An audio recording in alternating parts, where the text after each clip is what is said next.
Okay, so today I would like to tell you a story about a very difficult moment of my life and how I'd overcome it. It is maybe not the most difficult moment of my life, but it's definitely a story that is worth to tell. And it all began, or it was back in 2020, just before the beginning of the pandemic. And I was on holiday with a friend. We were in Morocco and we planned kind of a road trip. And yes, we landed in Marrakesh and took us a few days to get set there, to see the city and to rent a car. And yeah, we rented the car and then we kind of hit the road and started our road trip. And generally saying, the infrastructure in Morocco is not too bad. So the roads are, they are all right, and the streets are, from the condition, they are okay. But once you hit the true countryside, it gets worse. Yeah, it gets worse. So it has a lot of stones on the streets and also a lot of potholes. So we always tried to avoid the potholes when we drove over the streets, but that was not always possible because there were also cars coming on the opposite side of the road. Yeah, and then a few times we were lucky with the potholes that nothing happened to the car, but then once something happened on one of our tire bursted. Yeah, so we had to exchange the tire. And the even worse thing was that it was in the late evening, so it started to get dark and we were basically in the middle of nowhere, just next to a very small town that was about 2 or 3 kilometers away from our car. And yeah, so the next thing was that we were both very unexperienced when it comes to cars. So none of us was experienced changing the tire.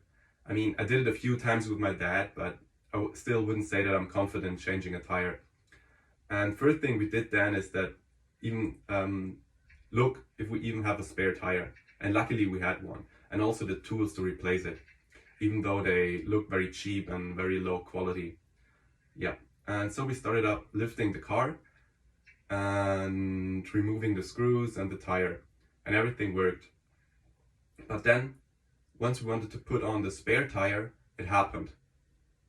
And what happened is that that the tool that we lift up the car with, it broke, and the car ended up on the street just on its wheel without the tire around it. And that is not good.